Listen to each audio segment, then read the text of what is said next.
नमस्ते दोस्तों, मैं डॉक्टर शमिका त्रिगुणा आयुर्वेद से आप सभी लोगों का हार्दिक स्वागत करती हूँ।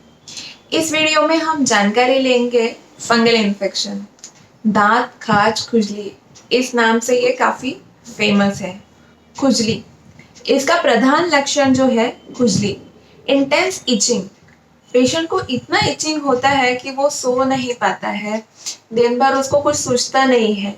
तो किसी भी फंगल इन्फेक्शन का एक प्रधान लक्षण आप बोल सकते हो, वो है इचिंग, खुजली। इसके साथ ही कभी-कभी बहुत ज़्यादा खुजाने के बाद वहाँ पे जलन होना, थोड़ा-सा खून निकलना या ड्राइनेस पैदा होना, ये बाद में लक्षण पैदा होते हैं। लेकिन पहली बार तो खुजली ये एक प्रधान लक्षण पाया जाता है। ये त्वचा पे दिखता कैसे है? गोल-गोल चकत्ते जैसे। इसके लिए अंग्रेजी में इसको रिंगवर्म इन्फेक्शन ऐसे भी बोला जाता है। रिंग्स, उसकी रिंग और उसकी जो बॉर्डर्स होती है वो उभरी हुई रहती है और ये त्वचा के किसी भी शरीर के किसी भी भाग पे हो सकता है। हाथों पे, उंगलियों में, पीठ, आगे आपकी चेस्ट पे, पीठ पे, दोनों पैरों के बीच में, जांघों में हो सकता है या नेल्स में हो सकता है। कहीं पे भी फंगल इन्फेक्शन आपको हो सकता है और ये ठीक होना बहुत ही मुश्किल रहता है। बहुत सारे पेशेंट हमारे पास आते हैं, कई सालों से इस बीमारी से वो पीड़ित रहते हैं। बहुत सारे क्रीम इस्तेमाल करते हैं, बहुत सारे एंटी फंगल दवाइयाँ भी ले रहे हैं, फिर भी ये ठीक होने में बहुत मुश्किल होता है। तो क्यों नहीं ठीक होता है? तो पहले जान लेते हैं इसके कारण, ये क्यों होता है?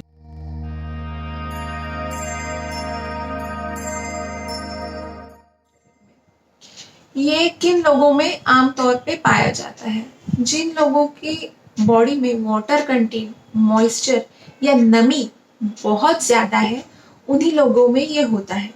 बारिश में भी हम देखते हैं, जब दीवारें गीली हो जाती है तो उसके ऊपर एक फंगस या फिर कपास जैसा तैयार हो जाता है, तो वो भी एक तरह का फंगस है। तो जब हमारे शरीर में नमी बहुत बढ़ जाती है, स्वेटिंग होता है, मॉइस्चर बढ़ जाता है, तो वहाँ पे ये फंगल इन्फेक्शन बढ़ने लगता है।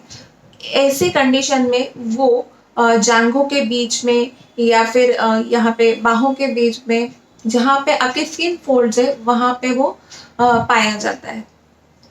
जो मोटे लोग हैं, जिनको बहुत पसीना आता है, फैट मेटाबॉलिज्म में गड़बड़ है, ये लोगों में कॉमनतर ये देखा जाता है। उसके साथ ही जिनको डायबिटीज़ है, वो लोगों में भी ये पाया जाता है। वैसे भी डायबिटीज़ में शुगर लेवल बड़ी होने की वजह से किसी भी तरह का इन्फेक्शन इनको होता है तो ठीक होने में काफ़ी टाइम लेता है।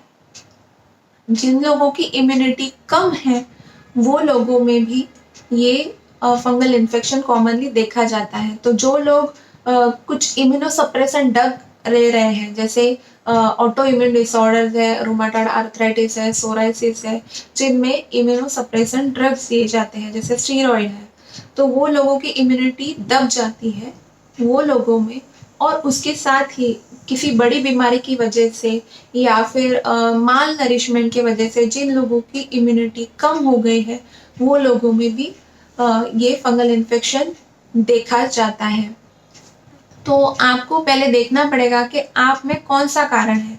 अगर आप बहुत मोटे हो, डायबिटिक हो, बहुत ज़्यादा कफ पैदा करने वाला खाना आप खा रहे हो, शरीर में मीठापन आपका बढ़ रहा है, आपकी एक्टिविटी बहुत ही कम है, आपको पसीना बहुत ज़्यादा है और उस कारण आपके शरीर में नमी बहुत बढ़ रही है, तो आपको फंगल इन्फेक्शन हो सकता है। तो जो आप टाइट कपड़े पहनते हो उसके साथ, तो स्किन फोल्ड्स जो रहते हैं वहाँ पे नमी दबी रहती है। इसी कारण की वजह से वहाँ पे बार-बार फंगल इन्फेक्शन होता है।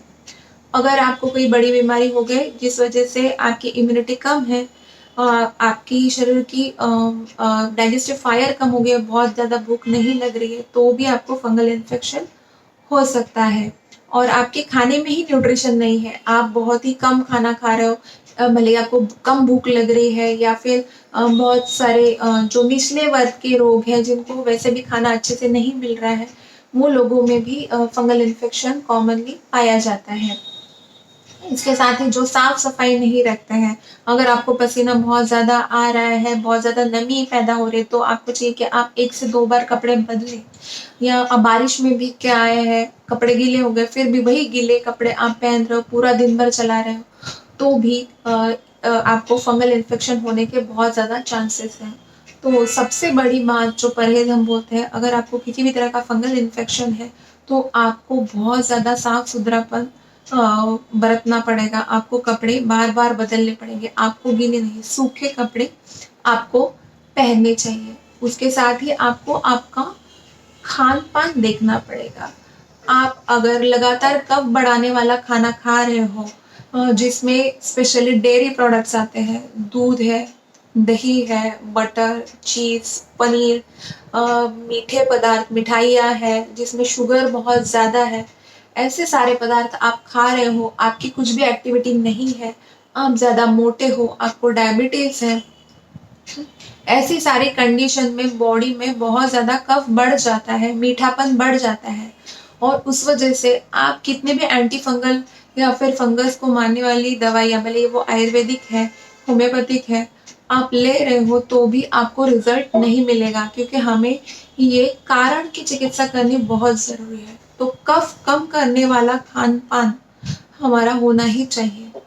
और अगर आपकी इम्यूनिटी कम हो गई है किसी भी ड्रग की वजह से या फिर आप कोई भी ट्रीटमेंट ले रहे हो उस वजह से, तो आपको उस डॉक्टर से कंसल्ट करना चाहिए और उस रिगार्डिंग भी ट्रीटमेंट आपको लेनी पड़ेगी।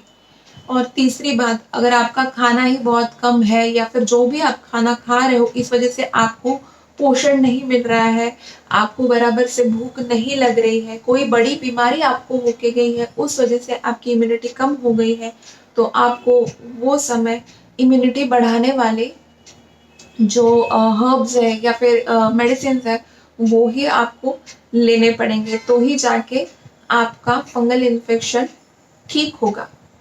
तो इसमें कौन सी दवाइयाँ इस्तेमाल होती है? तो अगर कफ बढ़ने की वजह से आपके शरीर में ये फंगल इन्फेक्शन काफ़ी दिनों तक टिका हुआ है, तो डेफ़िनेटली आपको कफ कम करने वाला आहार और विहार करना पड़ेगा। उसके साथ ही सबसे बेस्ट दवा जो सबको पता है, वो है नीम। नीम के पत्ते हैं, वो आप खा भी सकते हो, उसका पाउडर ले सकते हो। नीम घनावटी भी आती है, वो भी आप इंटरनली ले सकते हो। नीम के पत्ते का पेस्ट है, वो आप ऊपर से स्किन पे जहाँ-जहाँ पे आपका फंगल इन्फेक्शन है, वहाँ पे आप लगा सकते हो। नीम बहुत ही इसमें उपयोगी साबित होता है, जो कफ को भी कम करता है, कड़वे रस का रहता है, इस वजह से वो कफ को कम करता है, खून को शुद्ध करता है। इस वजह से किसी भी तरह का फंगल इन्फेक्शन है इसमें ये हम डॉक्टर्स भी देते हैं और आपके घर के आसपास भी नीम के बहुत सारे पेड़ हो सकते हैं तो आप उसका इस्तेमाल कर सकते हो। आयुर्वेद में एक बहुत ही फेमस औषधि है, इसके एक मेडिकेटेड घी है, महातिक्त घृत है, वो भी आप इंटरनली ले सकते हो। तो नीम एक हो गया, दूसरा है लहसुन। लहसुन की जो कलियाँ रहती है वो आप पीस के उसकी पेस्ट बना के किसी भी तेल के साथ, नारियल के तेल के साथ मिक्स करके, या फिर आप बहुत ही ज़्यादा कफ नमी है तो ऐसे ही अगर उसका रस निचोड़ के जहाँ-जहाँ पे आपको फंगल इन्फेक्शन है वहाँ पे लगाएँगे तो काफ़ी बेनिफिट्स मिलता है। उसके साथ आप इंटरनली भी लहसुन ले सकते हो। लहसुन की 2-2 कलियाँ दिन में 2 से 3 बार आप ले सकते हो। सिर्फ देखिए कि आपको उससे जलन हो रही है या नहीं हो रहा है। आपका पित्त भी उससे बढ़ सकता है क्योंकि लहसुन थोड़ा गर्म है।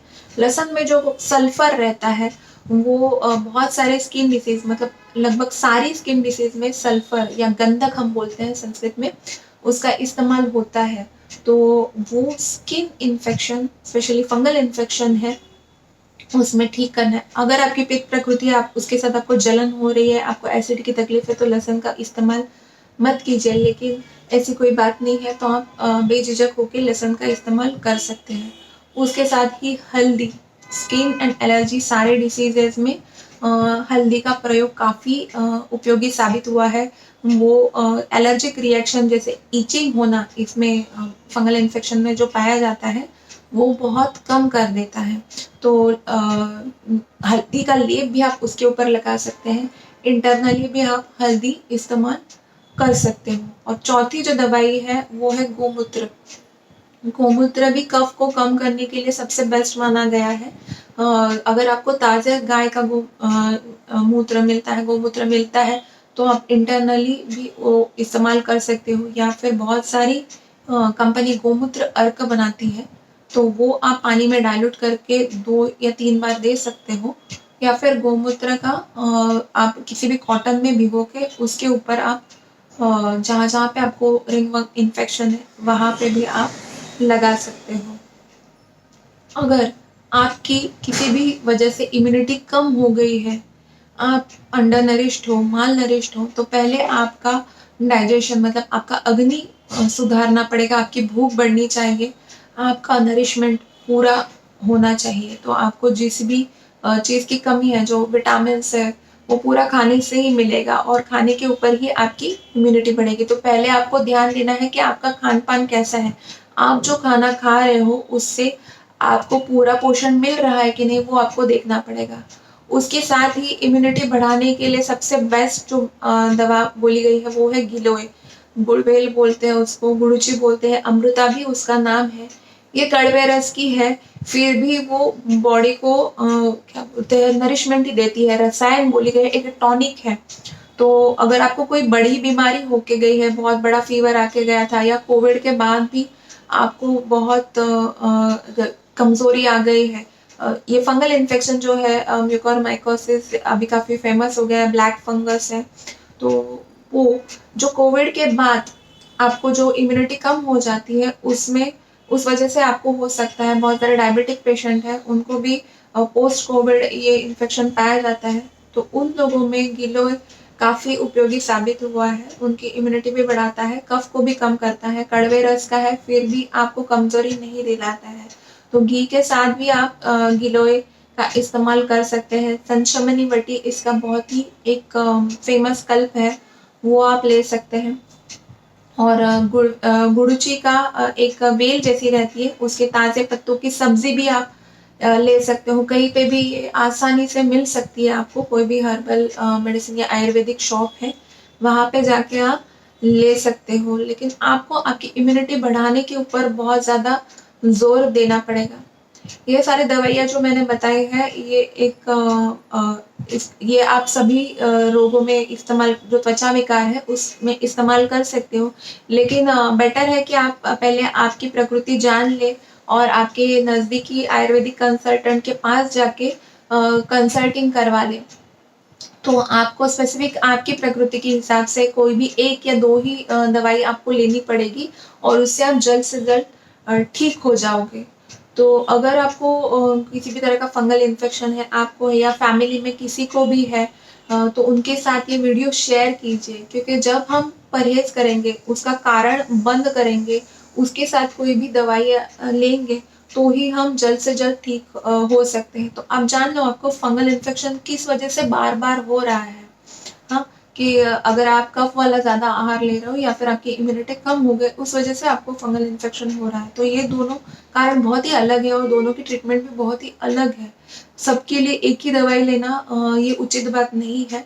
तो आप कारण के अनुसार उसकी ट्रीटमेंट लेना बहुत ज़रूरी है। उसके साथ ही आप आपके स्पेशल हाइजीन मेंटेन कीजिए, कपड़े बार-बार चेंज कीजिए, वो जगह सूखी होनी बहुत ही ज़रूरी है और आपके वजह से दूसरों को इन्फेक्शन ना हो, इसकी सावधानी आप बरतिए। अगर आपको ये वीडियो पसंद आया है तो ज़रूर इसको लाइक कीजिए, शेयर कीजिए और हमारे चैनल को सब्सक्राइब कीजिए और बेल नोटिफिकेशन बजाना ना भूलें। अब तक के लिए इतना ही। नमस्ते।